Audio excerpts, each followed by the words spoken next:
بسم اللہ الرحمن الرحیم وبہ نستعین وهو خیر المعین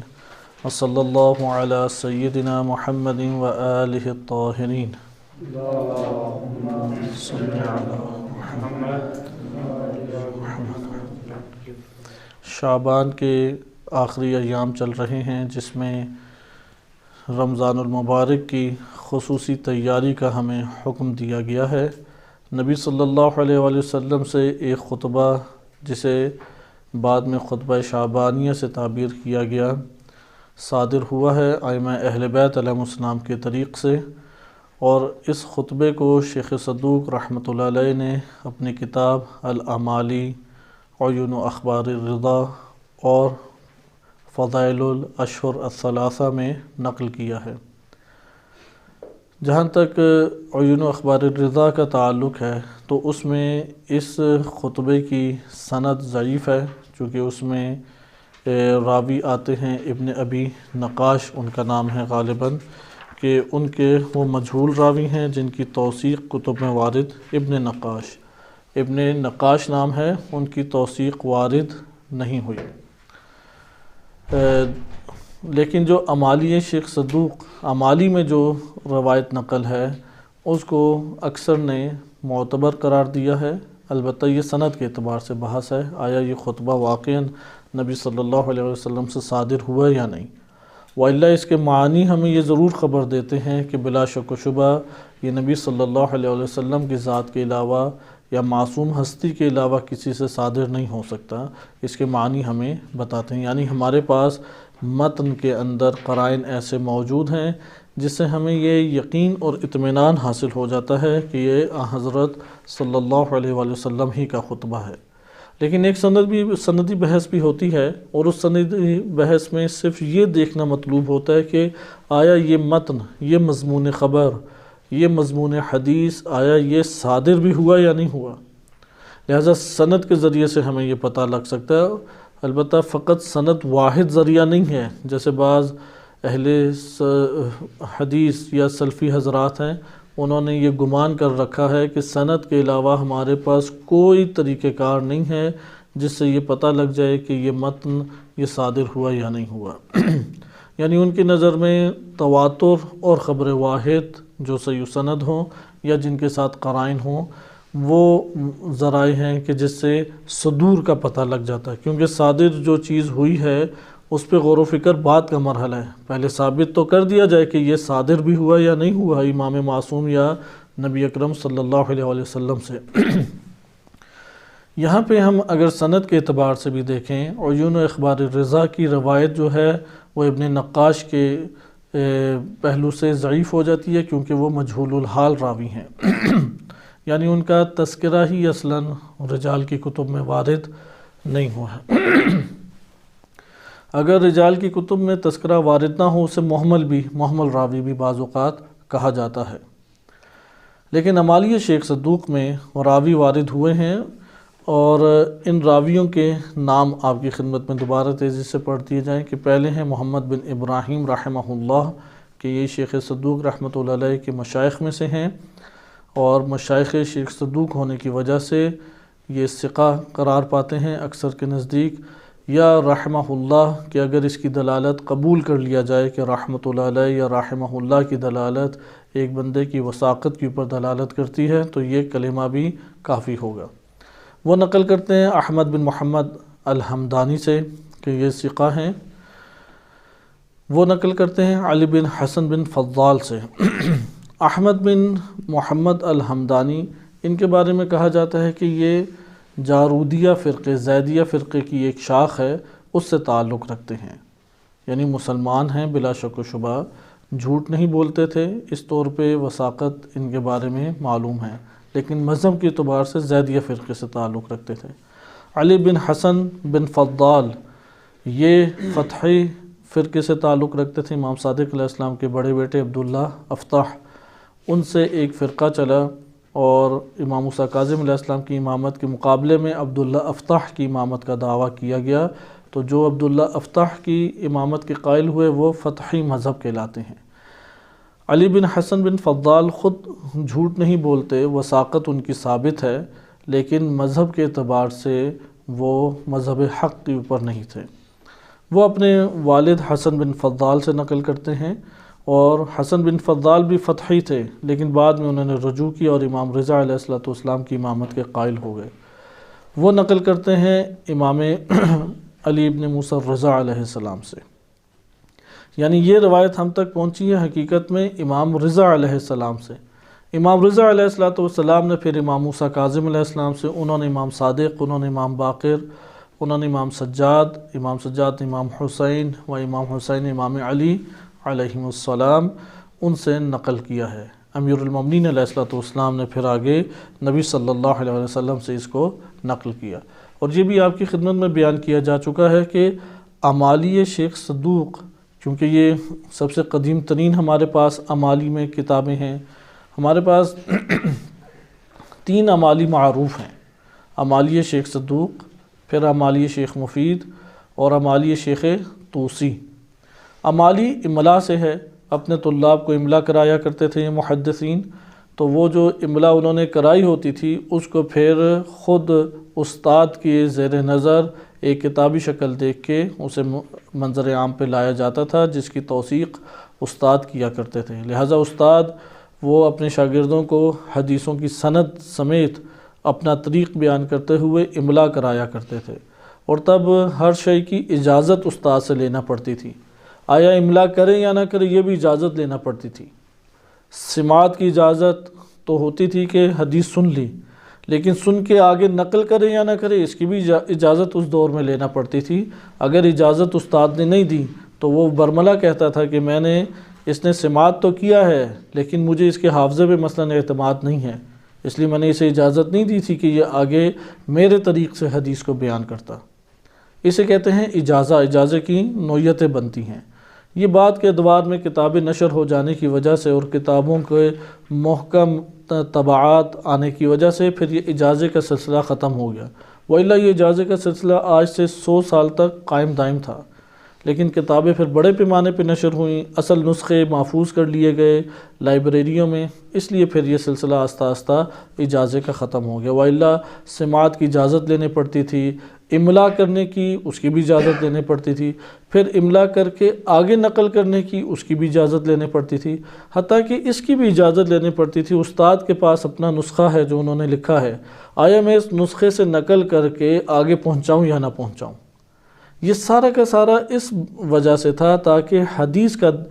تحفظ کیا جا سکے، اس میں کوئی تحریف نہ کی جا سکے، اس میں کوئی اپنی طرف سے چیزیں نہ ڈال سکے۔ لہٰذا یہ مضبوط سلسلہ پھر حدیث کا آپ جیسے کتابوں میں دیکھتے ہیں، اور شواہد بھی ہمیں مل جاتے ہیں کہ ایک ہی روایت ہے، وہ مختلف محدثین نے نقل کی ہے اور ان کے شاگردوں نے نقل کی ہے، لیکن الفاظ کا کوئی آگے پیچھے ہیر پھیر نہیں ہے۔ ہاں البتہ چھوٹے موٹے الفاظ آگے پیچھے ہو جاتے ہیں، واو نہیں ہے، من نہیں ہے، الف کا اضافہ ہو گیا ہے، یہ بات سمجھ آتی ہے کہ لکھتے ہوئے یہ کام ہو سکتا ہے، کیونکہ اس وقت پروف ریڈنگ کر کے کٹنگ تو نہیں کی جا سکتی تھی، یعنی آج کا دور نہیں تھا۔ تو شیخ صدوق رحمۃ اللہ علیہ وہ املا کرایا کرتے تھے، اور انہوں نے یہ کتاب جو امالی ہے یہ ان کی جوانی کی کتاب ہے، اور ایران کے اندر ہی کیونکہ رے سے ان کا تعلق تھا، کچھ انہوں نے املا کرائی ہے رے میں، اپنے شہر جو آج کے دور میں تہران کہلاتا ہے، تہران کا اب ایک محلہ بن گیا رے، وإلا اس دور میں ایک علاقہ بڑا شمار ہوتا تھا۔ اور امام رضا علیہ السلام کے روضہ مبارک وہاں پہ انہوں نے املا بعض طلاب کو کرائی، اور عموماً وہ دن رکھتے تھے منگل کا اور جمعہ کا، جیسا کہ حدیثوں کے ذیل میں ہمیں اندازہ ہو جاتا ہے، منگل کا دن رکھتے تھے یا جمعہ کا دن رکھتے تھے، اور اس طرح سے یہ خطبہ ہم تک پہنچا کہ اس یہ 20 نمبر مجلس، یعنی ہر درس کا عنوان جس میں وہ کراتے تھے اس کا عنوان وہ مجلس کرتے تھے، اور ایک دن میں 2 مجلس سے برپا کیا کرتے تھے۔ امالی سے یہ اندازہ ہوتا ہے ایک دن میں 2 مجلس سے برپا کرتے اور ایک ہی مجلس میں کئی حدیث سند سمیت لکھوا دیتے، لہٰذا آپ ہر سند میں دیکھیں گے تو ابتدا میں شیخ صدوق کا نام ہوگا، اس سے پتہ لگتا ہے کہ ان کے شاگرد نے یہ املا کی ہے۔ یا اگر بعض جگہوں پہ نہیں بھی ہے، یعنی پہلی حدیث میں، جو پہلی حدیث ہوگی اس میں استاد کا نام ہوگا، بقیہ میں ہونا ضروری نہیں ہے۔ جیسے اس میں بھی دیکھیں یہ مجلس 20 نمبر مجلس ہے، منگل والے دن ہے، ماہ مبارک رمضان میں 4 دن باقی تھے، اور 367 ہجری میں 367 ہجری میں شیخ صدوق نے یہ اپنے طلاب کو لکھوایا۔ آغاز میں پہلی حدیث کے آغاز کیسا ہے؟ حدثنا الشیخ الفقی ابو جعفر محمد بن علی بن حسین بن موسیٰ بن بابوائے القمی رحمہ اللہ، یعنی یہ رحمہ اللہ بعد کے نسخوں میں اضافہ ہوا، تب وہ زندہ تھے تو تب کیونکہ رحمہ اللہ عموماً جو مرحوم ہو جائے اس کے لیے ہوتا ہے۔ تو آپ نے دیکھا آغاز میں پہلی حدیث میں، پوری امالی میں پہلی حدیث میں شیخ صدوق کا کامل نام ہے محمد بن علی بن حسین بن موسیٰ بن بابوائے، لیکن بعد کی حدیثوں میں اس طرح نہیں ہے، کیونکہ پہلی جو مجلس ہوتی تھی، ایک مجلس میں جو روایتیں لکھوائی ہیں تو پہلی مجلس میں انہوں نے یہ باتیں ساری کی ساری اس میں نوٹ کی جاتی ہیں اور پھر تکرار آگے نہیں کیا جاتا۔ یہ چیز اس لیے بھی اہمیت کی حامل ہے، ممکن ہے کہ ہمارے ہاں آج کے دور میں کیونکہ ماحول ایسا بن چکا ہے کہ ان چیزوں کو اہمیت کا حامل نہیں سمجھا جاتا، وَإِلَّا قواعد حدیث و علم مبانی علم رجالیہ کے بغیر حدیثیں لینا یہ غلط کام ہے۔ قواعد کے بغیر حدیثیں نہیں لے سکتے، اس لیے جو فرد اسے سنجیدہ نہیں سمجھتا، اس کا یہ مطلب ہے کہ وہ اپنا ہی نقصان کر رہا ہے، اور اگر اسے باہر پھیلاتا ہے بغیر قواعد کے تو پھر مکتب کا بھی نقصان کر رہا ہے۔ اس لیے احادیث مبارکہ وہ مبانی رجالیہ و قواعد حدیث کی روشنی میں، یعنی آج تعجب آور بات ہے کہ ایک دیندار کو بھی ممکن ہے کہ امالی کا پتہ ہی نہ ہو مالی کہتے کسے ہیں، ویسے وہ امام ائمہ علیہ السلام کی احادیث کو پڑھنے والا، اس سے تعلق رکھنے والا ہے، لیکن اسے امالی کا لفظ کا مطلب ہی نہیں پتہ۔ اس لیے یہ خود ایک چیز قبیح چیز بن جاتی ہے، خصوصاً طلاب عزیز کے لیے، کہ انہیں اگر امالی لفظ کا پتہ ہی نہیں ہے، مسند کسے کہتے ہیں نہیں معلوم، مستدرک کسے کہتے ہیں اس کا علم نہیں ہے، مجامع حدیثیہ کا اگر علم نہ ہو تو اس کا کیا تعلق روایات اہل بیت علیہ السلام سے کیسے قائم ہوگا؟ لہذا اس کا اہتمام ظاہر کا ہمیں حتماً کرنا چاہیے۔ آئیں اب ہم خطبے کی طرف۔ امالی کا آپ نے ایک مختصر تعارف دیکھا، بقیہ انشاءاللہ کسی اور مورد میں امالی شیخ صدوق کا تعارف آپ کی خدمت میں کرایا جائے گا۔ تینوں امالی کا اردو ترجمہ موجود ہے، لہذا اردو ترجموں سے بھی استفادہ کیا جا سکتا ہے۔ امام علی علیہ السلام فرماتے ہیں کہ نبی صلی اللہ علیہ وسلم ہمارے درمیان ایک دن تشریف لائے، خطبنا ذات یومن، ایک دن خطبہ ارشاد فرمایا۔ اب یہ کون سا دن تھا اس کا تعین نہیں ہے، ممکن ہے کہ یہ 21-22 شعبان کا ہو، ممکن ہے کہ آخری جو جمعہ آیا ہو یا ہفتہ آیا ہو آخری ہفتے کا ہو، لیکن یہ پتہ ہے کہ آخری ایام مبارک کا ہے، شعبان کے آخری دنوں کا ہے، لیکن کون سا دن ہے یہ نہیں معلوم۔ 21-22 شعبان بھی ہو سکتی ہے، 25-26 بھی ہو سکتی ہے، یا بعد کی بھی۔ بعض نے یہ بھی کہا ہے کہ 3-4 دن پہلے یا 5 دن پہلے، اس طرح سے ایک احتمال ہے، لیکن ادھر مذکور نہیں ہے کہ کون سا خصوصی طور پہ کون سا شعبان کا یہ دن تھا۔ نبی صلی اللہ علیہ وسلم نے، ہم اگر اس خطبے کو دیکھیں 4 حصوں میں تقسیم کر سکتے ہیں۔ یہ خطبہ البتہ اس طرف توجہ ہے، ابن عقدہ نے بھی ذکر کیا ہے کہ جیسا کہ یہ میسیج میں آپ نے دیکھا ہو کہ میں نے اس کی معلومات آپ کو ارسال کی تھیں کہ ابن عقدہ وہ غالباً 322 یا اس طرح ہجری میں ان کی وفات ہے، شیخ صدوق سے پہلے کے ہیں، اور انہوں نے سند میں ڈائریکٹ امام رضا علیہ السلام یا ان سے پہلے علی بن حسن بن فضال سے اسے نقل کیا ہے۔ لہٰذا یہ خطبہ اہل سنت کتب میں بھی آیا ہے، لیکن ضعیف اسانید کے ساتھ اہل سنت میں آیا، تھوڑے سے معنی کے تبدیلی کے ساتھ، لیکن اہل سنت کتب میں آنے کی وجہ سے تھوڑا اعتماد اور اعتبار اور انسان کا بڑھ جاتا ہے۔ آئیں اب دیکھیں، نبی صلی اللہ علیہ وسلم نے ایک دن خطبہ دیا، فرمایا ایھا الناس، اے لوگو، انہ قد اقبل الیکم شہر اللہ، تمہاری طرف مہینہ دیکھو کون سا بڑھ رہا ہے، اللہ کا مہینہ بڑھتے ہوئے آ رہا ہے۔ ہم نے اس خطبے کو 4 حصوں میں تقسیم کیا، وہ پہلے میں تقسیم بیان کر دوں تاکہ خطبے کو یاد کرنا آسان ہو، اسے ہمیں اچھے طریقے سے ذہن نشین کرنا چاہیے، جو بھی سنے اس کے کلمات کو یاد کرے، حفظ کرنے کی کوشش کرے۔ واقعاً یہ ایک نور ہے انسان کی زندگی میں، اور ایک بہت بڑی انسانی زندگی میں برکت ہے۔ پہلا حصہ ہے جس میں ماہ مبارک رمضان کا تعارف کرایا ہے نبی صلی اللہ علیہ وسلم نے، یعنی تم یہ اندازہ لگاؤ کہ کس قدر بڑی اللہ تعالیٰ کی رحمت اور نعمت آ رہی ہے۔ یعنی ہمارے پاس ممکن ہے الفاظ سارے ادھورے ہی ہوں، سارے کے سارے الفاظ ادھورے ہوں گے، لیکن آپ جب نبی صلی اللہ علیہ وسلم کے الفاظ پڑھیں گے تو وہاں واقعی انسان تعجب اور حیرت میں گرفتار ہو جاتا ہے کہ اس قدر عظمت کا حامل مہینہ آ رہا ہے۔ بالفاظ دیگر یہ جو پہلا تعارف ہے ماہ مبارک رمضان کا، وہ اس لیے ہے کہ اس قدر عظیم چیز آ رہی ہے کہ تم اس کی تیاری کرو۔ لہٰذا جس طرح ایک بہت بڑے مہمان کا استقبال کرنا ہوتا ہے، مثلا آج رہبر معظم ہمارے ملک میں آئیں یا ہمارے گھر تشریف لائیں تو ہم کتنا بڑا استقبال کریں کہ ان کا آمد سے پہلے، اور امام زمان علیہ السلام آئیں وہ تو پورا جہان ان کا منتظر اور استقبال کرنے کے لیے آمادگی دکھائے گا۔ اسی طرح شہر اللہ آ رہا ہے تو اس کا استقبال کی طرف ابھارا جا رہا ہے کہ ابھی آیا نہیں ہے۔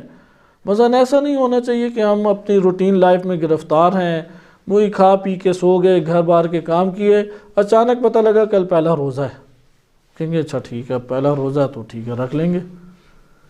یہ بے معرفتی ہے ماہ مبارک رمضان کے ساتھ، یہ ناروا سلوک ہے۔ ماہ مبارک رمضان وہ ہے کہ جس کے اوپر سلام بھیجا، السلام علیکہ، آپ انشاءاللہ جیسے صحیفہ کاملہ میں کہ جس طرح ایک زندہ وجود کے اوپر سلام بھیجا جاتا ہے، امام سجاد علیہ السلام نے ان کے ماہ مبارک رمضان کے کئی پہلوؤں کو اجاگر کرتے ہوئے سلام بھیجا ہے۔ لہذا اس کا استقبال کرنا چاہیے، یہ آ رہا ہے تو قبل اس کے کہ یہ آئے پہلے ہی آمادگی شروع کر دے۔ مثلا کیسے آمادگی شروع کرے؟ روزے رکھنا شروع کر دے، عبادات کی طرف زیادہ میلان پیدا کرے، اپنے اوقات کو منظم کر لے۔ ممکن ہے پورے سال میں اس نے چھٹیاں نہ لی ہوں، ان ایام کے لیے چھٹیاں لینے کے لیے پلان بنا لے کہ ماہ مبارک رمضان میرا ٹھیک گزرنا چاہیے۔ کوئی مالیات کو اپنا منظم کرے، دیگر نیک کاموں کو انجام دینے کے لیے منظم کرے۔ استقبال ہونا چاہیے ماہ مبارک رمضان کا، لہٰذا پہلا حصہ اس معنی پر مشتمل ہے۔ دوسرا حصہ یہ ہے کہ کون سے کام تم کرو اس ماہ مبارک میں، اس کا تذکرہ ہے۔ یہ بہت اہم چیز ہے۔ انسان عموماً سوچتا ہے میں کیا کروں اس مہینے میں، مجھے کیا کرنا چاہیے۔ ماہ مبارک رمضان میں خود ہم نبی صلی اللہ علیہ وسلم سے پوچھتے ہیں، یا رسول اللہ آپ ہمیں تعلیم فرمائیں کہ ہم کیا کام کریں، آپ ہمیں بتائیں کہ ہمیں کیسے یہ مہینہ گزارنا چاہیے۔ تیسرا حصہ اس خطبے کا اعمال کا روز قیامت جنت اور جہنم سے تعلق کے اوپر ہے۔ یہ بہت اہمیت کا حامل نقطہ ہے۔ یعنی اس دنیا میں ہم جو کچھ کر رہے ہیں، ہم صرف مادی زندگی نہیں جی رہے، ایک تعلق آخرت سے آج بھی آباد ہے۔ اگر آخرت نہ ہوتی تو پھر کیسے تعلق قائم ہوتا؟ آخرت میں حساب کتاب، سزا جزا، یہ نظریہ بتاتا ہے کہ آخرت موجود بھی ہے ابھی، اور اس سے اس جہان کا تعلق بھی ہے۔ انشاءاللہ یہ والی باتیں یا اس طرح کے نکات آپ کی خدمت میں اس تیسرے حصے میں آئیں گے۔ انسان اس دنیا میں جو کچھ کرتا ہے اس کا ایک گہرا تعلق آخرت کے جہان کے ساتھ ہے، وہ موجود ہے، جنت بھی موجود ہے، جہنم بھی موجود ہے۔ چوتھا حصہ ہے وہ امام علی علیہ السلام کی شہادت، یا ایک افضل ترین عمل۔ امام علی علیہ السلام نے پوچھا کتنے اعمال یا رسول اللہ آپ نے ذکر کیے، ان میں سب سے افضل عمل کون سا ہے؟ ممکن ہے کہ ایک عام بندہ ادھر ہوتا تو یہ زیرکی نہ دکھاتا، اور یہ امت کو پہنچانے کے لیے، ورنہ امام علی علیہ السلام کے پاس یہ علم موجود ہے، امت یا ادھر معاشرے میں جو لوگ موجود تھے ان کے سامنے اجاگر کرنے کے لیے کہ اعمال کی تو ایک لمبی فہرست یا رسول اللہ آپ نے بیان کر دی، ان تمام اعمال میں سب سے افضل ترین عمل کون سا ہے؟ اس افضل ترین عمل کی نشاندہی نبی صلی اللہ علیہ وسلم نے اس سوال کے جواب میں کی، اور پھر گریہ فرمایا اور امام علی علیہ السلام کی شہادت کی خبر دی۔ انشاءاللہ تعالی ہم اگلے درس میں پہلے حصے کو مطالعہ کریں گے کہ یہ جو مہینہ آ رہا ہے یہ کس قدر جلیل القدر، شان و منزلت اور عظمت کا حامل ہے۔ وصلی اللہ علی سیدنا محمد وآلہ الطاہرین۔